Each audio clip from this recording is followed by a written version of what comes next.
We are in Yaakov, the Gemara is Shabbat, and we're on page 23A2. And now we're dealing with, amongst the many things, we're talking about which bracha do you say over the Hanukkah lights. Okay, which bracha do we make? So it says, "My Mavarek, what bracha, what blessing does one utter when he performs the mitzvah of the Hanukkah lamp?" So he says, "Mavarek asher kidshano b'mitzvah v'sivar lahadlik ne'er shel Hanukkah." That you have to say, "Who sanctified us with His commandments and has commanded us to kindle the Hanukkah light."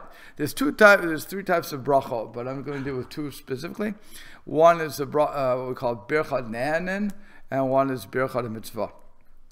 So ne'anin starts always Baruch atah Hashem Elokeinu melech haolam. Praise you Hashem, King of the universe, our God, King of the universe. And that's how you know it's not a blessing referring to mitzvot. If the add on Asher Kidshanu b'mitzvah Sivanu, that has sanctified us with His commandment, has commanded us to blank. Now we know that we've identified this as a commandment. When we say commandment, we are generally referring to a biblical injunction. Yes? No, that's cool. We don't say Asher Kiddushanu over food. Right. We just say Asher. That's my point. When we add the words Asher Kiddushanu b'mitzvah Sivanu, that makes it a mitzvah, one of the Tariq mitzvot, and so that would make it a mistama biblical. Shekel is not a biblical injunction. That is what we call Bircha Nanan, which is the blessing that we're going to derive benefit from. So we're just praising Hashem. Mitzvah deraisa, in other words. Mitzvah deraisa, right. That's what it seems, right. That's what it says. That's what it basically is. God sanctifies us with His commandments and commanded us to put on tefillin, commanded us to put a talis on, commanded us to do all these different things. How do we translate the word sanctified in English? What is it? Separated. Kidesh is to separate. Sanctification is separation. Bill's probably got the background. Was it Latin, yeah? Oh, sanctus, yeah, from Latin. Right. It seems to me separate. Interesting. To make holy. Oh, it's holy. Okay, so how do you make something holy? By separating. Kiddushanu, right? Kiddushanu, right? So Kiddush. So right, that's why Hare. That way it's Hare at Mekudesh li. When you say Hare at Mekudesh li, behold, you are sanctified to me. Holy. The root of the shores is holy. Right, but when you're saying Hare at Mekudesh to the girl, you are sanctified to me. It means you're separated from everybody else, only from me. So when it comes to anything of kedusha, of holiness, it means it's separate from the profane. So that's why it becomes separate. Okay, so the Gemara asks an important thing. When was the holiday of Hanukkah given, before or after the giving of the Torah? Yes, crazy question. He's actually contemplating.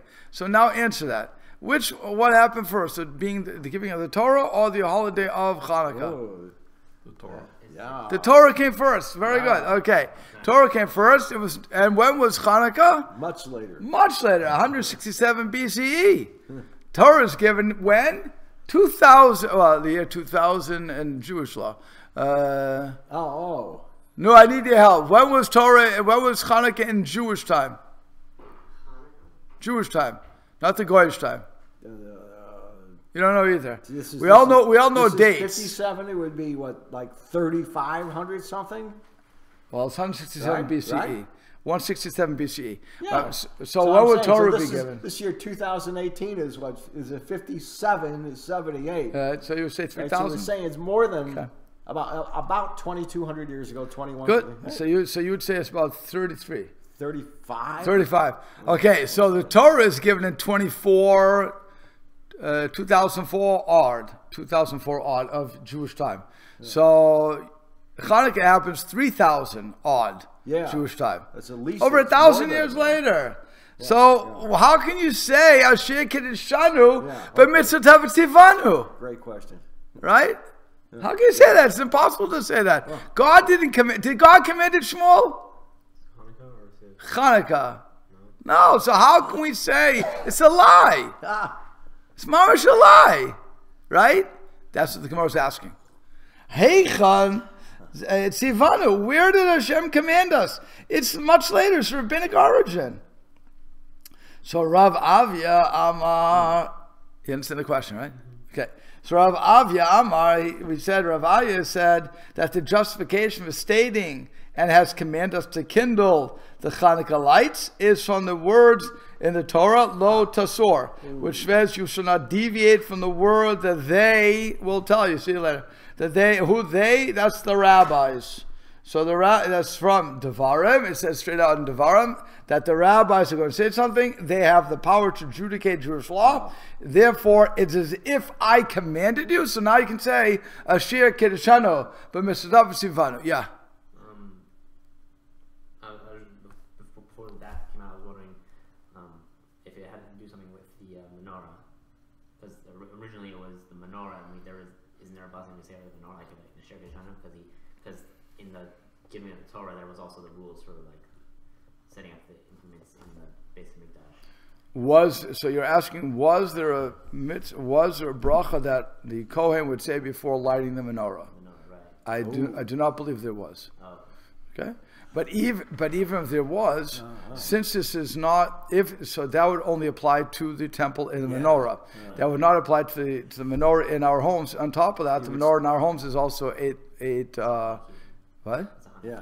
Chanukiah is an eight branched menorah.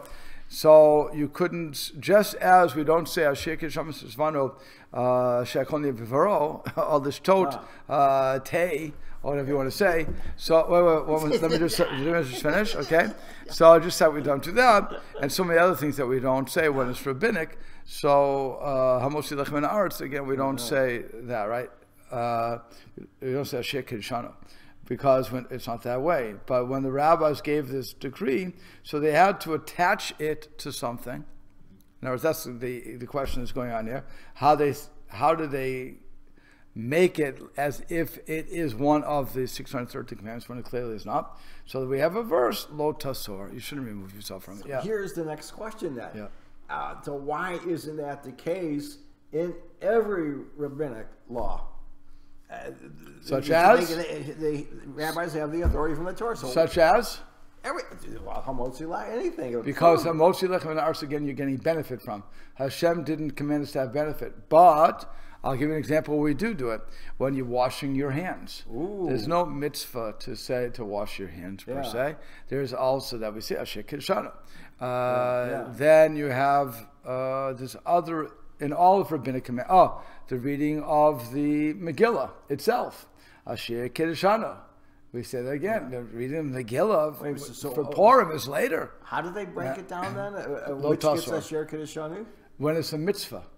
If I make it a rule that I have to follow. So what are you saying? So we don't have to eat? We don't have to eat.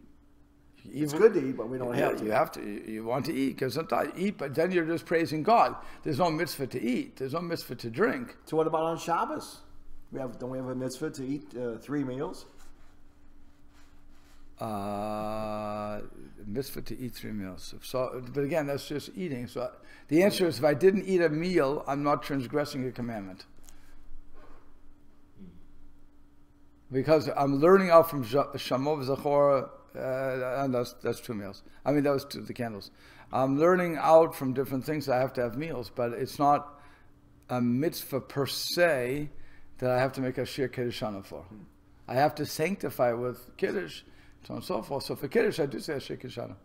Well, it seems like it's such a fine, subtle. They're drawing a line of distinction that's very fine and subtle. Well, again, if I'm going to get benefit from the eating, there's no mitzvah to eat, per se. Wait a minute.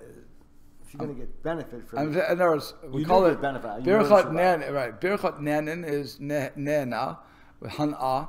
So I'm getting what's it called? I'm getting benefit from the eating. So that's why we call it Birchat Nanin. So I just praise God. Oh, because I just praise God. Baruch Atah Hashem, Chalam. You get a specific and like immediate benefit. But I'll give you an example. I have to eat matzah. So there I say Ashir Kiddushanu Ben Sivanu Lechol Matzah. Whatever. That's from the Torah. That's obviously from the Torah. Okay. But again, I have to. Even though it's eating. because we're. You could argue today it's the not. matzah. You could argue today it's not from so, already. You know, it's also Lahad Shal Shabbos. If you're right, lighting the candles. Asher Kedeshanu. Yeah. And that's again rabbinic. That's again rabbinic. But yet we're commanded. Because of this. According to Rav Avia, because of Lo Tasor. Wait, so, okay, so that's still a question. So if it's not specifically stated in Torah as you shall do, how do the rabbis determine then that it is They were given that authority. Huh? They were given that authority. So that's the point. That's they were given that authority when it says you should not deviate from the words that they will tell you. Then by rabbinic reasoning and beating it back and forth, they can decide which is and which is not. In other words, that's what you're saying. That's what the okay. All right. When they enact something like candles, when they enact something like Megillah, when they enact something like Hanukkah candles, when they enact anything, when they're enacting it, and when we have to do it, so we make a bracha before that. So now we can say Asher, not today, obviously. We're not talking about today. We're talking about in those days. So because they enacted it and became accepted, it's still a rabbinic enactment, but it carries more weight because of how they figure out that we need to do that. In other words, right. But it's also from the Gemara. It's from the Gemara. That's why it carries the weight. In other words, if a rabbi today would say, a board got together today and said something, we would look at it and say, aha. I'm not going to say God's name based on that. Well, it was decided a long time ago. Right. Yeah. Right. You're not making new ones today that say, we got to do Asher Kedeshanu. Correct. On this Correct. one. Correct. So that's what I'm saying. Yeah, so, but it's a very important verse, by the way, where it says, Lo tasor, you should not deviate from the word that they will tell you. It's a very important verse because it gets into a whole thing of rabbinic power. Well, in other words, when the rabbis would adjudicate something, again, it has to be a Sanhedrin type of rabbi, board of rabbis doing this, but once they do that, then we did not have the permission to ignore it. And then it says that they will tell you, again, the question is, who is, if it's not the rabbis, who is they? Oh, it's the leaders. So it's clear the leaders, and they're saying rabbis in this case. Also, but the leaders carries over from each succeeding generation. Right. Who will be the leaders? So ones who will run the Sanhedrin, the ones who will run the courts. Right. Who are they? The rabbis. Okay. So Rabbi Nehemiah disagreed. And he said, it comes from their source for their ability to impose Asher Kedeshanu. It comes from Sha'al Avicha v'Yegeidcha v'Yom. Ask your father, and he will tell you, your elders, and they will say to you. And that means, he explains, as to why the justification provided by these verses does not change the very nature of a mitzvah into being Torah ordained. So he doesn't help you. Okay, he's just telling you that's the reason. Fine. Okay, so you have an argument as to what it is. The truth is, Rav Avia makes a little more, is more on target, if you will, as far as logic. But it's either one would work. Okay. So now we go to 23A4. The 23A4, right? 23A4. You're not moving. You're staying right where you are. Okay, and then it's Tanya Amar Rabbi Shimon. Yeah. So it is. Let me just see where it is here. Oops. I have 23A4. Tanya Rabbi Shimon. Yeah, it's in the Gemara 6 source that would justify Rav Huna's ruling. You have it? Okay, so we're starting at where it says Ditanya. It says Ditanya, for it was taught in the bright to Amar Rabbi Shimon. Rav Shimon said, Bishvil arba'a devarim, because of four things, or for the sake of four things. Amr Torah lahaniach peah b'sof sadehu. The Torah said to leave the peah at the end of one's field. What is peah? She says peah is one of the agricultural portions that one must leave as a gift for the poor, as the Torah states. And when you reap the harvest of your land, you shall not finish off the corner of your field to harvest, for the poor person and the proselyte, you shall leave it. Now this is very interesting halacha, really. Here you are, you planted your field, and Hashem commands you, the farmer, not to reap everything, to leave a corner. And payout, by the way, goes into the whole explanation of what the corner really means and so on and so forth. But let's just go with what the visual would be. You have to leave a corner of the field for the poor to come and reap your field and to get what they need for themselves.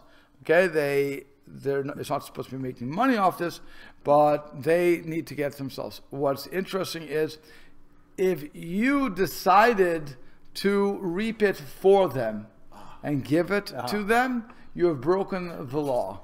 They're supposed to work. They have to work. But they're supposed to work for it. They have to work. Interesting. So it's not the welfare system that we all have known to grow and love, where the money, where a check gets sent home. You're making a contribution per se, but they have to do something to get it. Correct.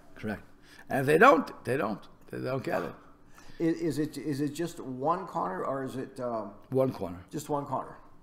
Is this going to be like to correspond to like a Meiser? Is this going to be? No, Meiser is different. That's separate. Meiser is different. Oh. I have to give that. I have to reap, and that I have to already take down, and then I take 1/10 off of what that was, and I give that away. Oh, so there's a lot of taxes. You have a lot of taxes. The farmer's actually giving a little bit more than. He's giving much more. Oh. He has to give truma. He has to give meiser. He has to give a whole bunch of things. The farmer was, I mean, I don't know how much pay it would come out to. Everything was. But he was probably giving 30%. Wow. I'm guessing. Interesting. It's not such a. It was not such a. That's why the people were not happy about it. You know, they were saying, if you go back to the Torah, they're saying, yeah, Moshe, you're giving your brother everything. You're giving your brother and your family everything. Oh. The Kohen gets Truma, the Levian get Meiser, the Paul get Meiser, then you're giving me pay. What's the use of working after a while? A claim of nepotism. Huh? Right, what's the use of working? But there really were a lot of taxes. I mean, nobody really appreciates that, but taxes are biblical from God. So he says like this, don't tell the Democrats that's all. Okay. They'll say it's a godly mission to take my money. That is and he explains furthermore when it says at the end of one's field, he said that is one should not designate a portion of his crop at payah while still reaping, but must leave over the last remaining portion at the edge of the field, as it states, you shall not finish off the corner of your field. Rav Shimon enumerates 4 reasons for this biblical requirement and then explains each. Here we go. First reason is Mipnei Gezel Eniyim, because of theft from the poor. He'll explain all these. And the second one, Mipnei Bitul Aniyim, because of the forced idleness of the poor. Number 3, because of the suspicion. We'll find out what that means. Umishum bal tichale, an account of the verse, you shall not finish off. So now we explain. Mibnei gezel aniyim, what does it mean? Because of the theft from the poor. Shalo yireh ba'al habayit sha'a pnuya. V'yomar lekrovo ani. That is, the Torah prohibited a mid-harvest designation of payah, so that the field's owner will not spot an opportune moment and say to his impoverished relative, Harezeh payah, behold, this is payah. Okay, and which would mean the Torah was concerned that a farmer would seize the moment when no paupers were around to designate a portion of his crop as payah, summon his poor relative to come quickly and take it, thereby depriving the other paupers of their fair share of his payah. Know that one is required to leave over produce for at the conclusion of his reaping, the poor will know when to come and take this gift. This is a very interesting philosophy, right? Yeah. Because we have an interesting halacha. What's the halacha? I have to give tzedakah. Mm-hmm. Okay, so who do I give tzedakah to first? Your family. My family. Your relatives, whatever. My family. You have Literally to my take care family. of your family. If my family, God forbid, Reuven cannot support his family, so the Meiser goes to his family. So the Chafetz Chaim, by the way, says... Oh, in other words, if he's making an income, and a small income, and it's still not enough, then his normal 10% he can keep. Correct. Because that's given to So what the Chafetz Chaim says for that case is, Reuven should separate out the Meiser. He gets $50. He should separate the 5, but then take it back and use it for his family because he needs the $50. You can't take that away from him. It's not good. So, but the Chafetz Chaim says he should get used to separating it. And Mitzvah Hashem, one day he'll be able to give it out. Yeah. Okay, if you really want to be a tzaddik about it, you give it out. But again, not to the danger of your family. You can't endanger your family. Now, let's assume that Reuven's family is taken care of. His immediate nuclear family is taken care of, but he has his extended family. What do they call it? Extended family. Maybe his brother or right. cousin or whatever. You call that extended, not nuclear, right? Yeah. Extended. Okay, so the extended family needs money, so he gives it to the brother. He gives it to the sister. That's tzedakah. Okay, then he goes for more. Meiser. So that's Meiser. And then it goes more. If, let's say, the brother and the sister are taken care of, he maybe has cousins. If he has cousins are good, then it goes into circles, all circles. Then community, this, that, ultimately, fine. So if that's the case, why couldn't you say the same thing here? Why not here too? Yeah. I understand the problem. If it's paya, so this is for the poor, so on and so forth. Apparently, with what you said before, because this is not Meiser, this is different. Exactly. That would be the difference. I'm bringing up that's what we call a klutz kasha. Okay, you know what a klutz kasha is? We know what a klutz is? A klutz. You know what a klutz is? A clumsy person. It's a clumsy question. Because it's really not a question. One is paya, like you said, and one is meiser. So for paya has a special halacha. Paya everybody's supposed to come in. So that's why Reb Shimon is saying, if you allow him to do it in the middle of the game, so he's going to say, nobody's here. Hey, tzaddik, come here. Paya. Yeah. Okay, he gets it all. Yeah. I did my job. Yeah. You know, and he gets his family to do it. He's all set. Okay, so that's number one. That's why, and he says, why? Right, okay, good. So now the next one. So he says, and in a sense, you have to wait to the end of the harvest pay requirement is also because of the forced idleness of the poor. What does that mean? So that the poor need not continually sit and await the time when they can say, now the owner of the field is leaving off a payah. So you don't want that either, right? Because if a farmer may designate pay at any time, the poor will be forced into idleness while awaiting his doing so. However, when they can gauge when the pay will become available, they can use their time productively. So just because a person is poor doesn't mean he's just going to sit there and wait. He could be working. So if he knows that the guy is going to reap, so he knows he has a day before pay is there, he can take that day to hire himself out. So he doesn't have to sit in line. Right. He's not worse than that. He doesn't sit and do nothing. Sit on the edge of the field, just wait. Right. You don't want to do that, right? So we want the poor person to get out of being poor. We don't want perpetual poor. Yeah. Right? Unlike other people that love perpetual poor. That's how they keep power. Think about it. I mean, that's what happens. If I'm constantly... I always said, if you would think about how our system is run, if a person makes more than blank dollars, they lose all of their help from the government. So they lose all my help. So I purposely quit making money up there. So they have to stop making money in order to maintain their stuff, because if they make $1 more, well, they can't support themselves anymore because it costs too much. That's the double-edged sword. If I go to work and I do my 40 hours and I'm making money and I make $1 more than the government says I'm allowed, I lose everything.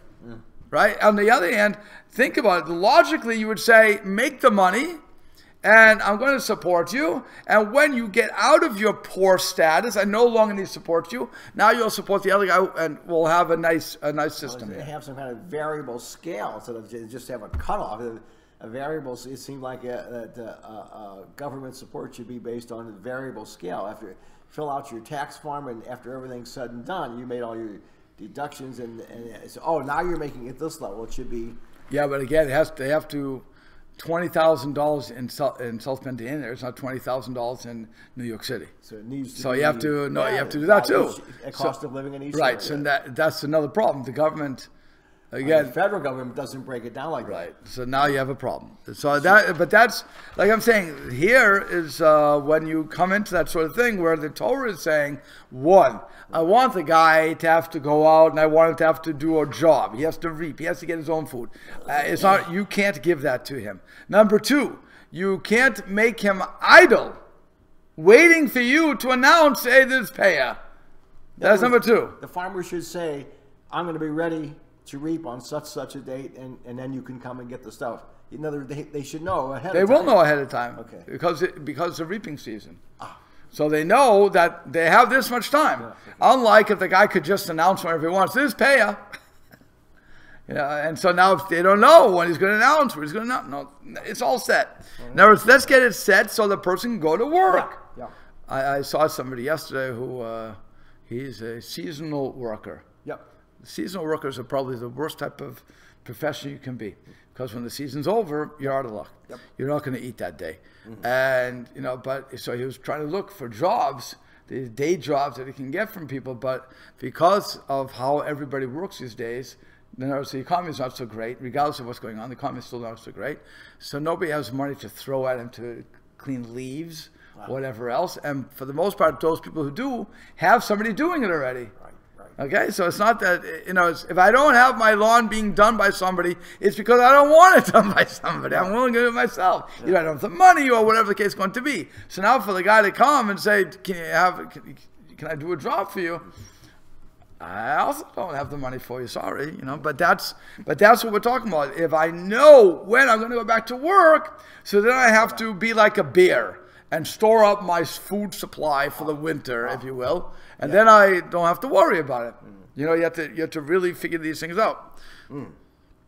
Okay, number 3.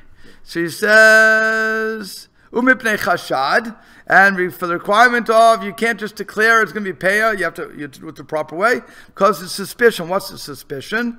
Shaloyeh ovrim v'shavim v'omrim, so that the passer buyers will not say tavo me'era la'adam shaloyniach payah b'sadehu. Let a curse come to the man who did not leave payah in his field. And what we're talking about, they witness the conclusion.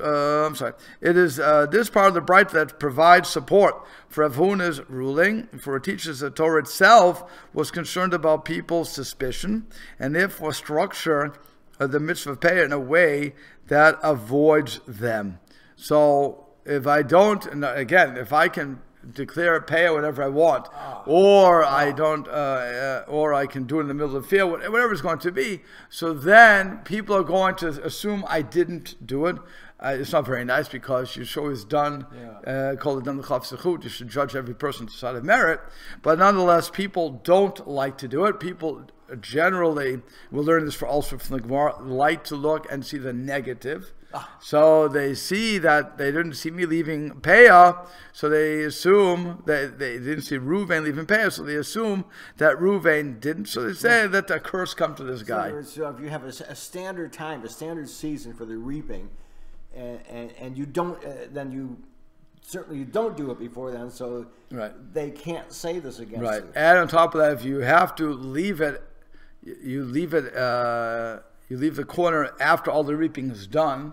In other words, somebody still sees whatever is there, corn, whatever. They see a corner, and everything else is done. Well, you know that the guy left payah. Yeah. As compared to if there's nothing there, so it's done. So again, you want to do it at the same time period. So that way, there's no misunderstanding. Okay, and finally,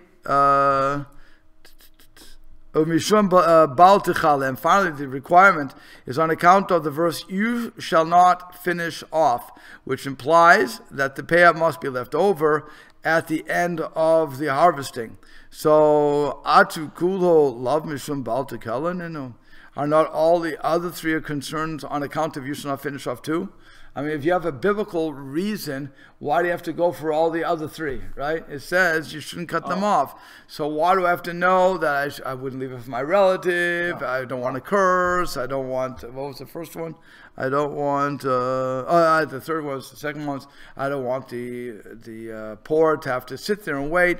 I have one that says you shouldn't finish it off. It's biblical. Leave me alone. I don't need the other reasons. And he said, no, Amarava v'pnei Rama'in.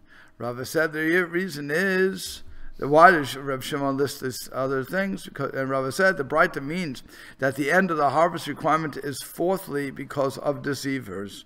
So he says that is, so the farmers do not falsely claim that they designated payah earlier in the middle of the reaping, thereby violating the prohibition of you shall not finish off. So that is why it's a fascinating thing as to what Reb Shimon was saying when he's looking at payah and what we have to leave, a donation, if you will, to the poor, that the Torah is mandating, and why we have to leave it to the end of the season, and looking at human logic to say why we have to do it the way we do. So it's just a beautiful way of looking at this. Okay, so now we go to 23b2. And we are at Amarav Huna.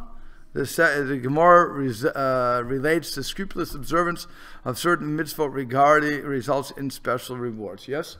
You have it? Okay. So Amarav Huna, Haragil Banir, Havin Leiban Tamidei Chachamim. So he says, a person who is habitual in kindling the Sabbath and Hanukkah light will have sons who are Torah scholars. So if you want to have a son who's a Torah scholar, all you have to do is apparently light Shabbos and Hanukkah candles. Okay, wait, as it states in Proverbs, how they learn that, it says, Kinir mitzvah v'Torah, or, for the commandment is a lamp and the Torah is light. By observing the commandment of kindling a lamp on Shabbat and Hanukkah, one brings the light of the Torah into the world. That's how Rashi explains it. Your question is?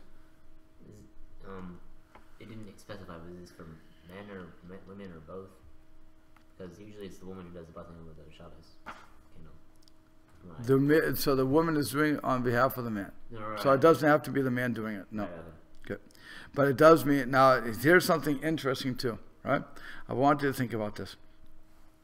Haragil ben, I'm just going to be very specific in the language. Haragil b'ner, one who is ragil, one who is habitual, as he's translated, in lighting the candles. What does that mean? What? Keeping Shabbos?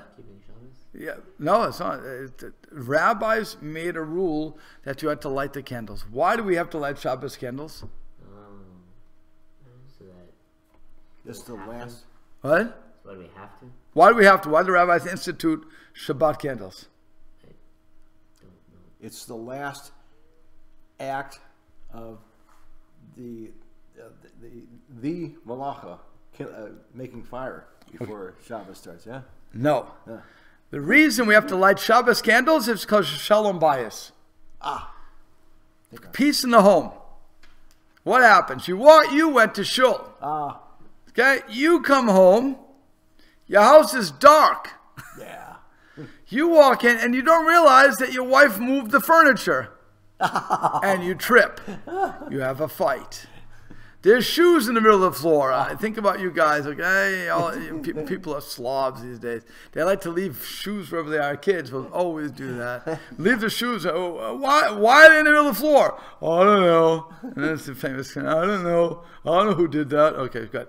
So I don't know gets blamed for a lot of things. But the bottom line is, you're falling all over the place. You can have a fight with your wife. So the rabbi said, light the Shabbos candles because of shalom bayit.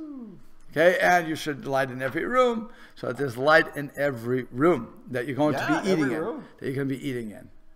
Huh? That you'll be eating in. Not in the bedrooms because you have to sleep there, but everywhere else you should have lights on. At what point do they specify how many candles? Well, you have to remember they didn't have 10 rooms like we do. No, I'm saying, so you're lighting in your dining room. What are you going to, but at what point, so customarily, so a married couple, a woman lights 2 candles, and a lot of families will add an additional candle for each child. Right. So when did that come into play when they specified? That's later. Shamov Zachor is when we got 2 candles. It says Shamov Zachor, so for each one of those terms you got 2 candles. But all these are minhagim. I mean, ultimately, it's, if you light 1 candle. So if you have the custom of adding 1 for each kid, then there's more shoes laying around, so you have more light. Right. So now, but that's no. I want to think about that though. Is because of this institution of Shalom Bayit that they were doing. So the rabbi said one who is ragil in doing this is going to have Talmidei Chacham. That's number 1.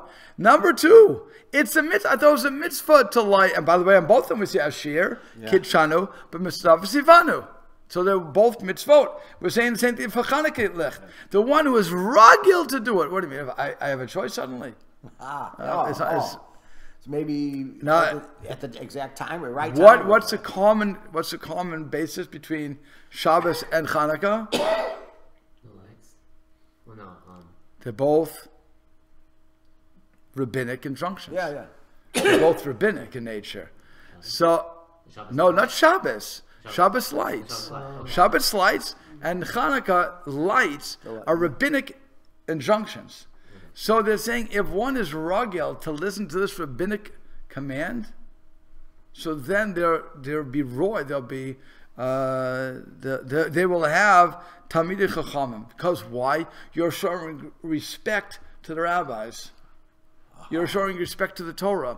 You're showing respect for the system. So if your kids see that respect. Here's something the rabbis told me I have to do, and I say, Ashik and Shalom, fine, because lo tasor. But they still tell me, and I'm listening to them. I'm ragil, I'm habitual in doing that. So besides what Rashi says, I'm not going to argue with Rashi, but I'm saying the logic behind this could be very simple, that you're giving respect to the rabbis, and therefore your children will be Talmidei Chachamim. Because they're going to respect that. Then that would basically, you could probably say that would carry over to every rabbinic commandment we have. You're following what the rabbis have said in the, I would say that. But I'm picking on the Gemara picks on this. Yeah. But I'm saying that exactly. And by the way, what is the worst thing to say to your kids? It's just rabbinic. It's just rabbinic. It's just rabbinic. How do people react to that? Oh, obviously it means nothing then. It means nothing. So then when they learn to say, the rabbis saw what they did. And thus we develop rabbinic Judaism. Okay?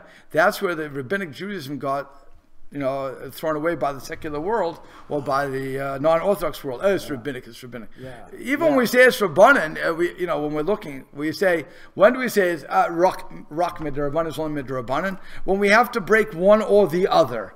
When we're nowhere in situation, so we have to do one or the other. So rather break the Rabbanan than to break the Torah. Fine. But otherwise, the Rabbanan is just as important, as far as we're concerned, as the Torah. So now if I'm showing deference to the rabbis, again, this is all me speaking. I didn't see anybody saying this, but I'm just going by logic here. If it's going by what this is, because they're picking two rabbinic commandments. So, I forget injunction, I should say. We discussed it before, or maybe I was talking to somebody else. If it wasn't for rabbinic, quote unquote, rabbinic Judaism, I think, I don't think we'd have Judaism today. You have the Samaritans. Correct. You wouldn't have it because the point is rabbinic Judaism isn't rabbinic Judaism. It's the oral tradition, but the world didn't want to accept that this is all the concept is all coming from Sinai. They didn't want to accept that, so they said the rabbis and their genius developed. No, it's not the rabbis and their genius. Was God giving it to us, and we putting it into terms that they would understand, and also realizing what has to be done. So that's all. But that's where people, that's why I said they create this thing called Rabbinic Judaism, but there's no such thing as Rabbinic Judaism. There's only Judaism. There's no such thing as Orthodox, Conservative, Reform, Reconstructionist, Pharisee, Sadducee, blah, blah, blah, blah, blah, blah, blah, blah. There's none of these things. It's either you're Jewish or you're not. Period. And either this is Jewish law or it's not Jewish law. It's either Jewish custom or it's not Jewish custom. There's no such thing. We make up these labels that are fake, and because we love to label things, but it's foolishness. It's all, either it's from Hashem, ultimately, or it's not. And if it's not from Hashem, why do I do it? That's why you come up with their Talmid Chacham, because they understand that. That's all coming from Hashem. It's not just coming from Hillel or Shammai or whoever you want to give it to. Now, that's number one. Next one. Hazahir Mezuzah. If somebody is makpid, is careful in observing the mitzvah of mezuzah, which is, of course, biblical, zoch ledira na'a. Now here's interesting. He will merit a beautiful residence. Okay? Is that metaphorical for all? No. He'll get a nice house. He's going to merit a nice house. Okay? So Maharsha notes that with regard to the mitzvah of kindling, Rav Huna states one who's habitual, while regarding the mitzvah of mezuzah and the others, to follow he employs the expression one who is careful. Maharsha explains that Rav Huna speaks of a Jewish male who personally performs the commandments of mezuzah, tzitzis, and kiddush. Hence, he is especially careful in their observance. However, kindling the Sabbath lights is primarily a woman's responsibility, and so the husband's role is limited to habituating his wife to perform the mitzvah. So I'm getting other people to do the mitzvah with me. Fine, but here you're going to get a beautiful residence. His here, but tzitzis. If a person is careful in observing the mitzvah of tzitzit, which is not so easy either, because I have to keep checking the tzitzit. Make sure that they are bound, tied properly. Make sure they are good mitzitzit. I have to go to it's not just putting strings on your clothes. They have to be spun in the name of the mitzvah of tzitzis. So they have to be spun by somebody who's doing it properly. You have these people who like to think that they're following the mitzvah, the non-Jews, who think that they're following the mitzvah, so they take strings, they put it on their clothes, on the corner of what they call clothes, and they wear it. Well, they didn't buy it I guarantee they didn't go to the bookstore. They figured out what they have to do, and they tied the strings. But that's not tzitzis. It's not tzitzis. It's strings. Yeah. So what happens if they do that? They will merit a beautiful garment. Again, that is talking real close. Okay, fine. You're putting tzitzis on the four corners of your garment. So if you do it properly, then you are going to merit a beautiful garment. Why would you merit a beautiful garment? Why would you merit a beautiful house, by the way? You know what I'm thinking? Go ahead. Because if you're careful to observe those mitzvahs, you're going to put a proper mezuzah, and then if you have a very nicely written kosher mezuzah, you want to not put it in a very nice case. Right. And if you're going to be that careful about putting that on your doorpost, it probably means that it's also going to translate into I want to keep my house nice looking. And it strikes me you don't have to live in a mansion to have a beautiful house. Correct. I want to say something else though. We have a rule. This is all me again. I didn't see anybody saying this, so it's all me. Zeh keli anvehu. This is my God, and I will glorify Him. Right? So I get the mitzvahs, like you say. I make sure everything's done properly. Hashem's going to say to me, "You were so careful in my mitzvot. You have to. You beautified my mitzvot. I'm going to beautify where you live. I'm going to give you beautiful. I'm going to give you beautiful clothes because you cared so much about my mitzvah. I'm going to give you something. Oh, you're going to have pride here. Okay, fine. Mida, can I get mida? Yeah, chit for tat.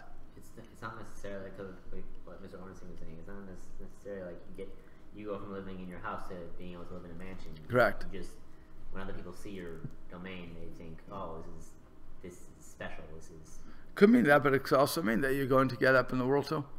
Could mean both. I think that when the rabbis were saying they meant both. But again, a beautiful garment could also be mitzvot in general. You're encompassing a spiritual garment, but certainly in a physical manner. People like to know physically what am I going to get for these things. Let's be honest, okay? So now what happens is, let's say I do it l'shem shamayim. I'm doing everything l'shem shamayim. So again, Hashem will say, "Mida k'neged mida." You beautified me. I'm going to beautify you, and let the world see it. Whether they want to recognize that or not, that's it's really none of your business. But that's they have to come to that. But that's what it is. So now, lastly, his Zayir B'Kiddush Hayom. Zoche umale garve yayin. One who's careful and perform the sanctification of the Sabbath day, not the Sabbath night, by the way, Sabbath day, will merit to fill many kegs of wine. So here he says, yeah. So this Kiddush Hayom is. I'm pretty sure that does mean actually Kiddush Hayom, not the night. I just have to see.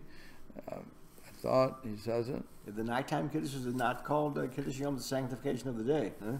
I don't believe so. I have to just make sure. He's not saying it.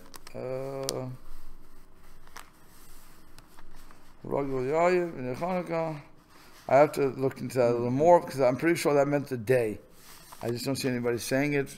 Nobody's helped me out right at this point, and including him. Oh. I'm sure. I think it goes back to Rabbinic, which is also interesting.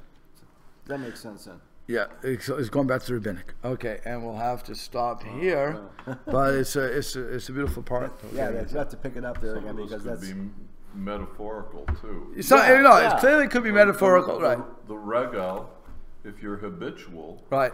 then we had this. Your children, if they see you being habitual Right. and respect for the Torah and the rabbis, That's what I was saying. then Right. you're going to have children who are respectful. Right. Well, that ties right out in having a beautiful house. Oh, okay, good, Yeah, good, yeah. good.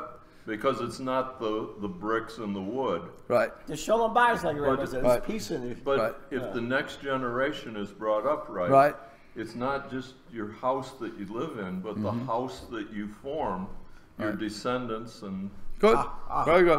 I like that. I like that. Good.